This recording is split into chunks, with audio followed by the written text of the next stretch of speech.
been a long time. I like to be entertained.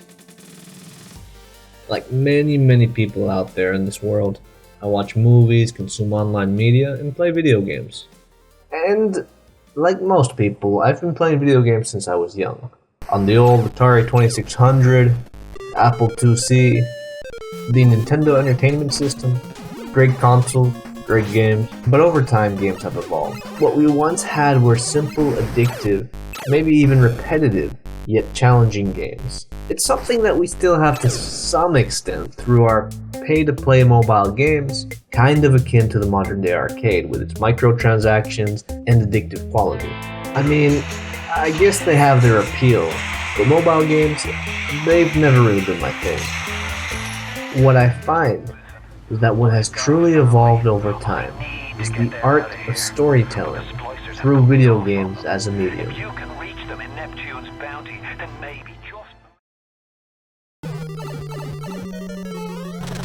The shift is where once we had stories that simply were used as a way to progress through gameplay. You know the old princesses in another castle.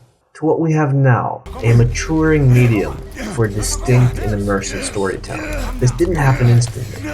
Over the years, we've stepped into the world of Final Fantasy, tried to figure out what was going on in the multidimensional worlds of Half-Life, and dived into the decrepit city of Rapture. This video is meant to be a review of the game Metal Gear Solid 5, The Phantom Pain. It's a good game. Not one that I believe is absolutely perfect. It does have its little flaws. Still, an incredible game. A true example of how video games can be used as a vehicle for immersive storytelling. This is going to be my first attempt at a video game review.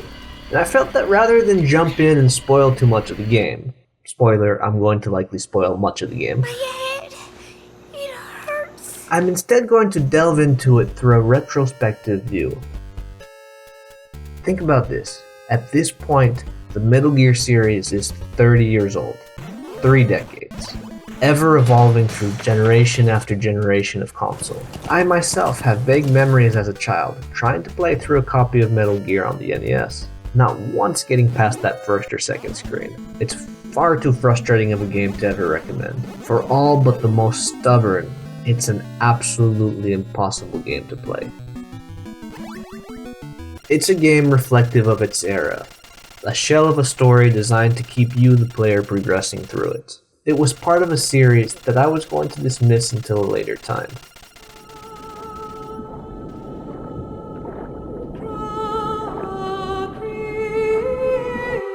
Now, I remember the release of Metal Gear Solid, showered in praise for being a stealth action shooter which was now a unique to the platform cinematic feel. At this time I had a PlayStation, and one of the coolest things was the abundance of demo discs. On one disc I had the Metal Gear Solid demo, and I played through it many times. It had, for what I thought at the time, was these long, boring conversations that I'd skip through, so I could have fun hiding in the iconic box, knocking soldiers out, and sneaking into a heavily guarded military base. But that was kinda it. At no point did I ever put too much thought into the game. With consoles and PC games littered with plenty of highly rated military action games, not having delved into the story, it was easy to dismiss Metal Gear Solid as one of the many games out there. It wasn't until years later that I gave the series another shot. I picked up the game Peace Walker for the PlayStation Portable, a game that pulls you into its story through cinematic storyboards. Characters in this game are built around the complex world of nuclear proliferation, disarmament. The story, the characters, got me hooked. Which led me to finally give Metal Gear Solid a try, followed up by Metal Gear Solid 2, Sons of Liberty, and what I found was that Kojima has a unique way of storytelling that wouldn't work in any other medium. Of course, with its hours upon hours of cinematic cutscenes, we often joke that the series is more of a movie with gameplay spaced somewhere in between. But that sort of only tells you part of the story. The thing is, as a gamer, you can choose to blaze through the games, massacring your enemies and saving the day, only treating yourself to what is served to you. Maybe you'll skip the cutscenes, or you can try to dig deeper. Listen to those coded conversations, play back all those cassette tapes, and involve yourself into a story where there are no winners or losers, where there is no good or bad, and where you question your own role as you step through this story.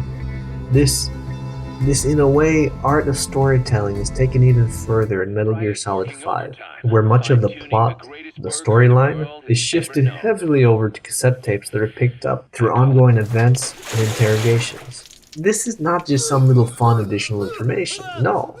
The conversations you'll listen to include major plot points. Remember that up until this point in all the games, we were fairly guided through the stories. One event would lead to the next as we turned the pages of a good book by moving forward in the game. We of course chose how to progress, yet we're still an outside viewer watching events unfold. Metal Gear Solid 5, The Phantom Pain, effectively shifts you, the player, into the role of Venom Snake. This concept might be a little difficult to explain. Yes, The Phantom Pain has an admittedly linear storyline, yet through its open world and non-linear mission progress, we take control of how we move forward. But unlike other open-world games, we have limited incentive to explore the world around us. Yes, you'll want to spend time saving wild animals and completing little side missions, but what you won't do is aimlessly drive around exploring the countryside. Okay, maybe some of you will. I mean, it's not to say that the world hasn't been beautifully constructed in its expansiveness. No, it's quite impressive, with its intricate and differing locations that shift your approach to gameplay. It's just that being placed in the sparse desert of Afghanistan and the forest and wetlands of the Angola-Zaire border region, open, rural landscapes with sparse villages and military checkpoints, isn't exactly the most interesting world to explore. Yet it's been designed so carefully as to gradually be exposed through missions and progress through the story. There are no concrete rules to how you play this game. As much as I enjoy silently infiltrating a base while slowly capturing every single soldier, landing in enemy territory while unloading chaos with your minigun can be just as an effective route. You are truly given control over the way you play, and there rarely is any pattern that you can follow. One of the key gameplay mechanics of this game are your buddies that accompany you throughout the game. Starting off with D-Horse, who you can quickly ride into and out of battle with. But let's talk a little bit about your other buddies, D-Dog and Quiet. If I wouldn't have read about them online, I would have never found them. Look, first time I ran across the little puppy that's supposed to become D-Dog, I kinda ran him over. No, don't worry, not intentionally. It's just, I never thought much of it until I ran across the info online. A crucial companion that's by your side that effectively aids you by sniffing out and distracting enemy guards. And what about Quiet, the elite sniper, another character that I would have easily skipped over.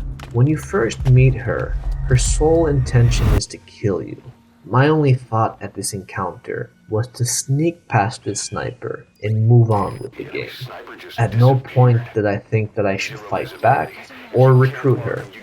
It turns out that this is the strongest written character throughout the entire game, and intrinsic to the development of the plot. Yet as a player in this game, we can choose to skip over her, or simply eliminate her. For me, it's really hard to fathom how anyone could ever play the game this way. Losing a character that's so intrinsically tied to the plot that you would effectively change your entire experience of the game. But it's possible, and I'm sure it's happened to some players. And that's just it. It's a game. A game in which you can choose the way you consume a story. A game that has the power to change the way we perceive our virtual world by the decisions we make. Metal Gear Solid 5, The Phantom Pain, is an incredibly long game. Playing casually through the main mission and the occasional side-op mission, it took me well over 100 hours to get through the main story. And it's not just that it's a long game, it's that Metal Gear Solid 5 effectively uses its long gameplay time to push elements of its narrative that would not be effective in any other way. You'll spend a lot of your gameplay building up your mother base, bringing in recruits and visiting what is your home. It might not really seem like much, but every single one of those 100 soldiers that you bring in takes time. So when a parasite breaks loose, spreading through your staff members, you can't help but feel helpless. And when you're later asked to pull the trigger on ill staff members, it will be gut-wrenching. You will feel guilt as each member's death is displayed on your iDroid. One of the heaviest scenes in any game that might make you step away from the game for a bit. This emotion that players will put through could only be effectively conveyed through the use of time. Had this scene happened in a shorter time frame, it would simply have been a room of infected zombies that needed to be eliminated. But no, but these were your people, each death penalizing you and eliminating members off your research, support, and intelligence teams. Real, in-game consequences for a situation completely out of your control.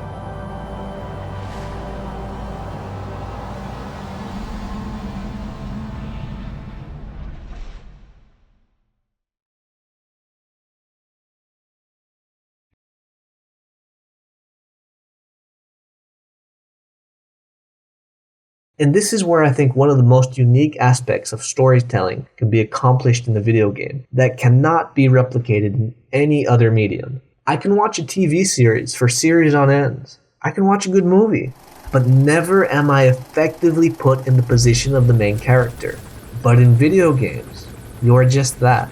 You are the protagonist. By building story arcs that are built around so many hours of gameplay, it changes the way that you build relationships with every character in the game, in a way that simply isn't possible in any other medium.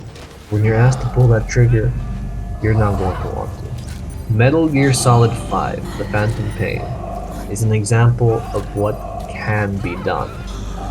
What can be done when artistic vision is blended with strong storytelling and simply good, addictive gameplay. Kojima has taken what on its surface looks like a reinvigorated 80s action movie, turning it into something much more. Keep in mind that at the end of the day, it's just a game.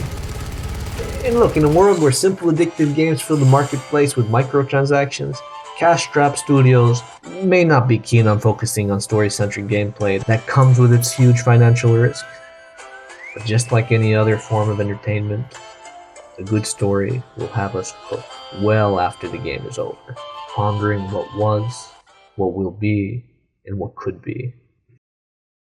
Through the decades, video games have become what can now be shown as thought-provoking, complex forms of entertainment. To me, I see this as just the beginning.